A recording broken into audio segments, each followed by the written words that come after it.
架沉重的铁片依然经不起4级强阵风的肆虐，犹如羽毛吹飞四散，碰撞出巨大的声响。随着中台煤机步步逼近，首当其冲的花莲全境笼罩暴风中。我们看到旁边这边原本是有一块这个芭蕉树的地方哦，目前这边的树干呢都已经被梅基台风所带来的强风吹得整个都已经歪掉了。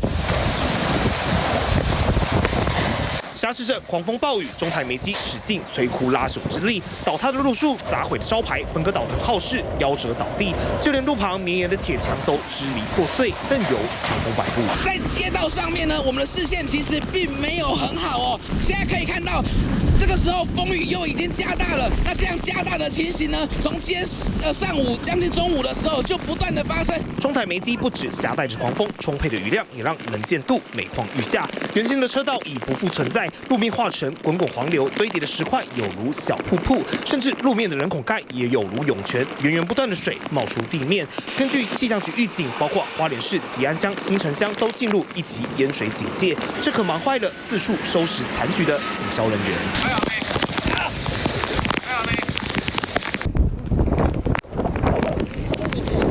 小心！不管是山边滚下的巨石，还是掉落路中的招牌，员警们使出吃奶的力气，拼命地往路边推，用肉身之躯对抗14级的强阵风，企图将台风的损害降到最低。记者台北花莲综合报道。